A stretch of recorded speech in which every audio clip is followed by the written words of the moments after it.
Hello, everybody, and welcome back to another episode of Fat Loss Basics. I hope you guys enjoyed the shit out of your Thanksgiving weekend. I know we were busy, and then honestly, I was really glad we took Saturday, Sunday, did nothing for the most part. I mean, we just hung out. I cleaned around my basement and cleaned up the house a little bit, and just kind of had an easy couple of days. Friday we made a shit ton of chocolates. So I think my crew ended up making around 1,200 homemade chocolates, and my aunt and cousin and their crew ended up making, I think, like over 800, almost 900. So we definitely rocked it out there. That was super fun. Always this time of year. Hard to believe we are in December 1. 2026 is literally around the corner. Fat Loss Basics group coaching is on Black Friday still. You can get in there. Link is in the show notes. All the details are inside of the link. So you don't need to worry about what is it? Sarah, you didn't tell me on the podcast. It's okay. Just go click the link in the show notes and then you'll know. And I kind of want to talk about that today, where I hear a lot of things during this time of year where so many women say that they need to get their shit together. They want to lose weight. They want to stop the restart. They're tired of it. They're tired of being tired. They're tired of constantly feeling like shit. And I want to be very clear here that just because you want something does not make you committed to something. Okay. And what I mean by that is there are so many times that we go through in our life where it's like we have to grind the shit out of it in order for us to get to the other side, whether that's school, whether that's job, whether that's relationships, whether that's parenting, and those kind of fall under relationships. But I definitely think like parenting is not the same as like a relationship with a friend or your spouse, something along those lines. Honestly, if you can hear me, I apologize. I think I'm actually getting sick, where it's starting to go around our house, I think. So go team.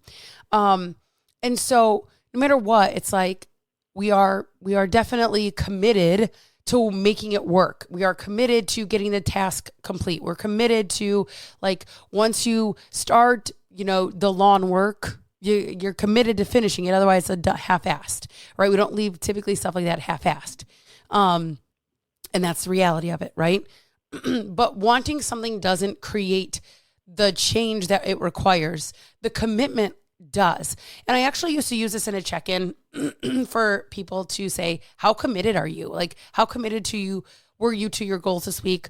What did your consistency look like? Because that holding up a mirror and that reflection says a lot and can mean a lot if we're honest about what it is that we are being asked to define or just evaluate or look back to. Okay. So let's talk about the difference between wanting and committing. Wanting is an emotional response, right?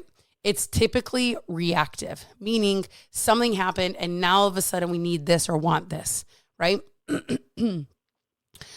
Typically we use this lovely word, motivated. It is motivated by discomfort, or it's a moment of like, I really want this, or I saw this shiny object, this new program, this thingy over here, this quick fix, this whatever. And now all of a sudden we're motivated to change. Now we want to do this, right?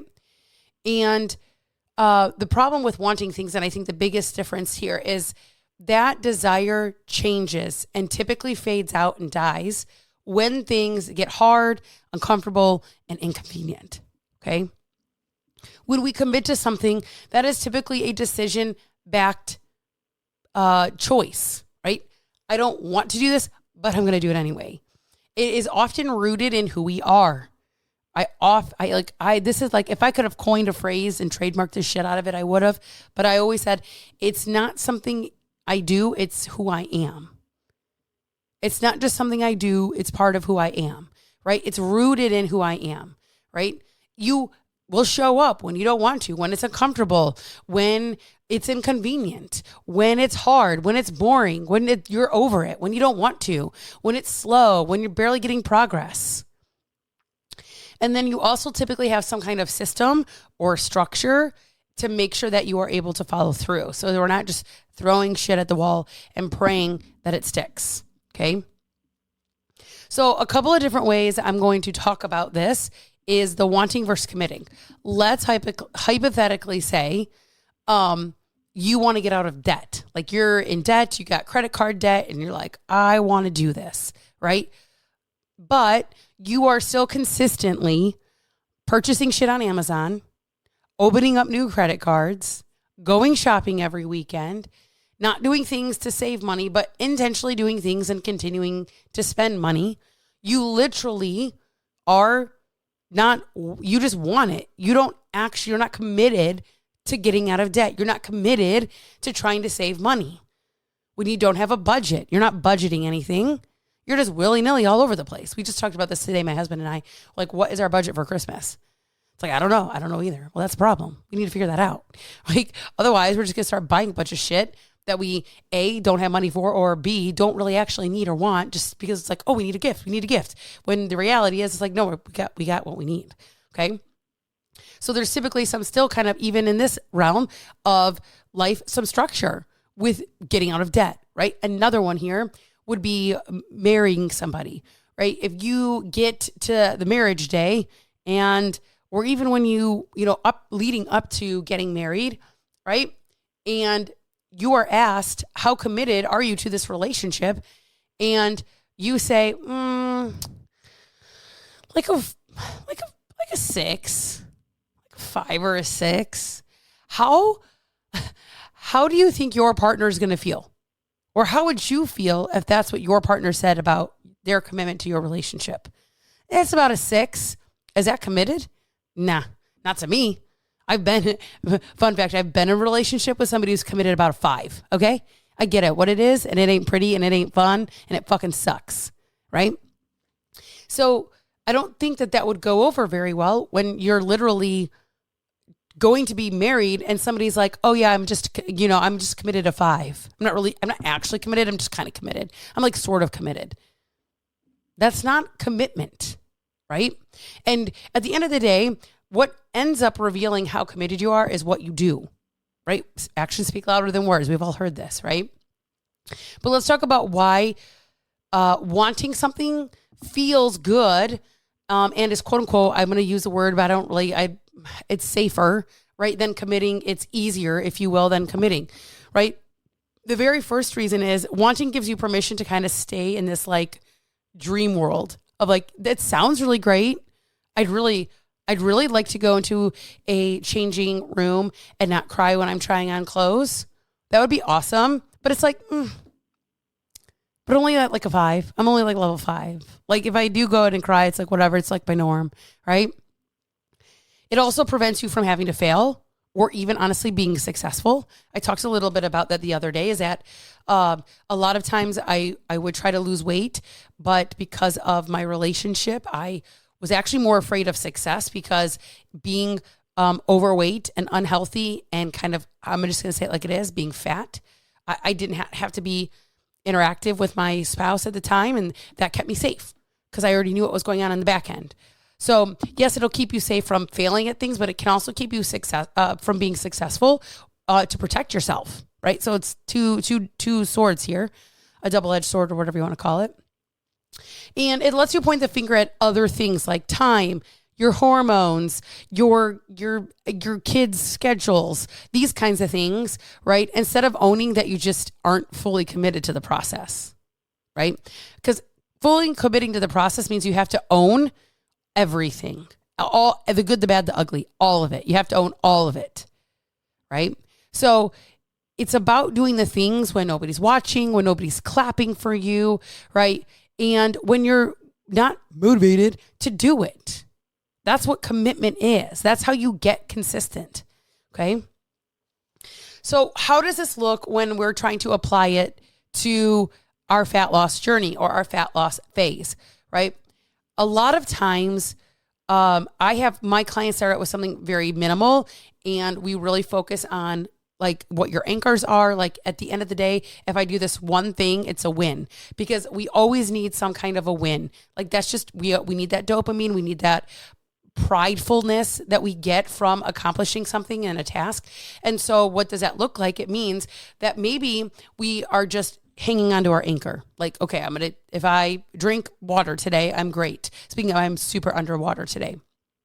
If I just get in my water, I'm good, right? But for some people, maybe this means making sure you know what you're going to eat for the week and that you have all of your groceries, even if it's not, completely prepped and ready to go, but you have a plan at least, right? Maybe it means every single time you get up to go to the bathroom, you take an extra lap around your building at work or around your house, or you go on a 10-minute walk up and down the street or something, depending on where you work. Even if it's only a couple minutes, right? Just something very small. Maybe you're logging the food, even when you're over calories, even when you haven't hit your protein, whatever, you're still giving yourself some data and feedback so that you can do better and get some feedback on where do I need to improve? Okay. Maybe you already know too, and that's okay too. Sometimes it's maybe staying off the scale when you know it's going to fuck around and find out with your head. I did not weigh in the day after Thanksgiving. I weighed in 2 days after Thanksgiving. Okay. So I was on my cycle. It's not even worth it. And honestly, I didn't even really gain anything. So it wasn't even a big deal, but I knew that it can kind of send me off the edge. Also, I always advise my clients, you are not required to weigh in the day after Thanksgiving if you don't want to. However, of course, over Thanksgiving weekend, I had like 4 or 5 clients literally hit new low weights on the scale. Go figure. Go fucking figure. Right? Love that for them. Sometimes it's, saying no, putting up boundaries, or saying yes when things serve you and you should be doing things. On Saturday, I'm not going to lie, we went to this, don't get me wrong, I'm really glad I ended up going. And I went to this craft show and I wasn't really sure I was going to go. It was kind of middle of the day. I was like, I don't really know. But I was really glad. I was glad to spend time with the people that were there. It was really cool to see how, creative people were and what they were using. And it was just really neat to see and to get out of the house and just kind of have a chill, like stroll along, get us in some steps, that kind of a thing. Right. And so sometimes it's just doing things like that. So sometimes saying yes to things that are going to serve you and make you feel good too, not always saying no. Sometimes it is putting up some boundaries, right? So we have to understand the difference of what being committed actually looks like versus just wanting to do this. So you have to ask yourself, am I actually committed to this process? Do I know what this is going to inquire and what this is going to take, or I should say require, not inquire, what this is going to require, what this is going to take of me? Or am I just kind of attached to this idea that's like, well, that would be nice. I mean, that'd be kind of cool. I mean, it'd be all right. Oh, that'd be kind of nice if that happened. That'd be cool, I guess. Right? And I think what that really comes down to is having some kind of system, right? This is what we do in Fat Loss Basics. So if you're like, Sarah, you didn't tell me what Fat Loss Basics is all about. It's a system. It is a system that helps you create a plan for yourself that we can map out, and we will go week by week or month by month and figure out what does this process look like for you. Okay. When you build a house, you typically have a blueprint. Too many of us continuously try to start this journey willy-nilly. There's no plan, there's no structure. And then you're like, I just don't understand why this isn't working, because you don't have a system in place. You don't have like something to go, yes, I have that. Yes, I have this. No, I have that. No, I don't have this. You have no data, or you're looking at the wrong data, or data that doesn't even matter because you're listening to, Lollygal on fucking Instagram and TikTok who's telling you things that don't even apply to your life, but you're trying to apply them. You're like, I don't understand why this isn't working, because it's not for you. Okay. We have to understand that bringing that system to place is what creates that structure. And that's what kind of helps drive those decisions. And then we can take it out of being emotional, which is just wanting it, and making it committing to it, which is the act of doing, right? So this is all what I teach in Fat Loss Basics. So if you're like, I don't know what it's about, this is what it's about, right? If you don't have the systems in place, you can only go so far. And majority of us just don't have systems in place. So let's go. If you want a system and you're like, yes, this is what I need. I'm tired of wanting it. I'm ready to commit to it. I don't want people who are wanting. I want people who are committed. And yes, I do offer HSA and FSA because I am a real, actual supplier. Not a supplier. What am I? What would we call it? I don't know what I was trying to say there. Not a supplier, but like an actual company, like where I had to go get approved for, to be approved for HSA, FSA spending. So, that being said, link is in the show notes. Click the link. Black Friday is good for another week. If you're interested, I want you in there when you're ready to commit, not when you're ready to want and want and want and want. Okay. I hope you guys have a great Tuesday. I will catch you on Friday's episode. If you have questions, feel free to reach out and I'll check you later.